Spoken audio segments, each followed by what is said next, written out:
We have Jennifer Jeyes joining us. She is a communicable disease specialist with Interior Health. Great to have you on the show. Hi. Yeah, welcome back to the show, in fact. Yes. We're talking about something that it's not everybody's favorite topic, bats, rabies. You know, those things that can happen when you're at the shoe swap. Perhaps you might run into one of these. We have some pictures, actually, a video that we're going to show.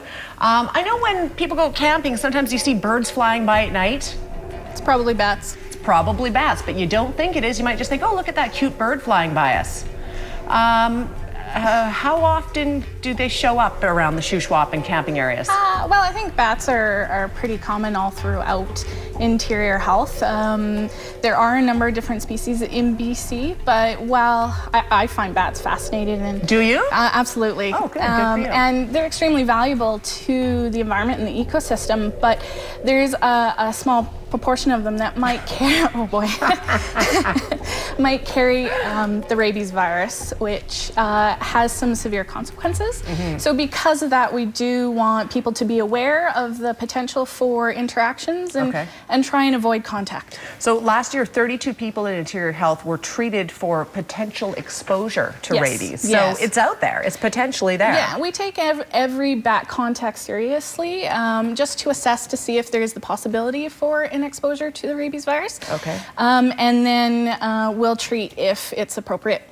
Rabies is actually a very serious disease that affects the nervous system, and if it gets into the nervous system, it's fatal. Yes. So it's not just something you take some pills and you're going to be fine. No. Like, this could be serious if it's left untreated. What are the signs and symptoms if you think maybe a bat has bitten you? First of all, hustle to a hospital no matter what. Yeah, right? I mean, really what it comes down to is if you have contact with a bat, definitely wash with soap and water. If there are any wounds, go see a doctor or talk to the public health unit, and we'll collect some information to determine if there was an exposure and if treatment is necessary. And what form does that treatment take then? Would you be getting a shot? It's basically a series of shots that can happen over a 2-week period.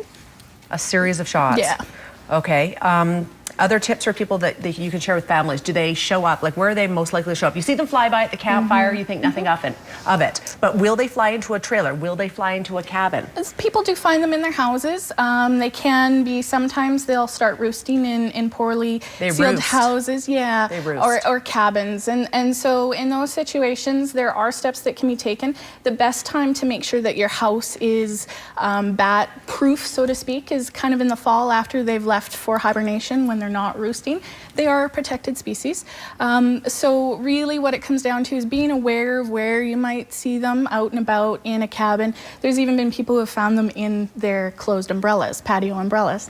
So to take those precautions to avoid contact, talk to your kids about making sure that if they see a bat to not pick it up or come in contact with it. Are bats looking to bite a human, or only if they're provoked? It's not necessarily intentional. They just do their thing and fly around and that kind of thing. So the easiest way is just, if you see something, see a bat, just to take the precaution and stay away. And tell your kids not to go chasing after them, perhaps, right? Yeah, they're so valuable. They're they're a protected species, and we want to keep them around and without harming them.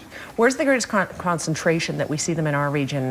Like you live in Vernon. I know the shoe swap has them, obviously, but is there fair? They're all throughout the province. There isn't any one area in BC that's more at risk than anywhere else. Not all bats carry rabies. It's quite a low proportion, but just to take it, play it safe, to just avoid contact. Okay, how many species? I've read there's about 16 species in BC. There's a really great website that's got lots of information about bats called the Kootenay Community Bat Project.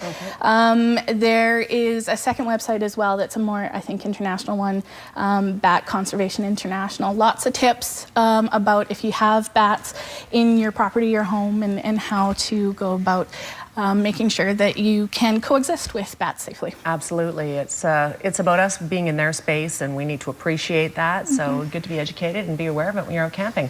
We're out of time, Jennifer. It's lovely to have you here. Thank you. Okay. The website's on the screen. Again, if you would like to learn more about these issues with bats and rabies and all of these things, it's good to know before heading out. We're back in 2 minutes. Stay with us.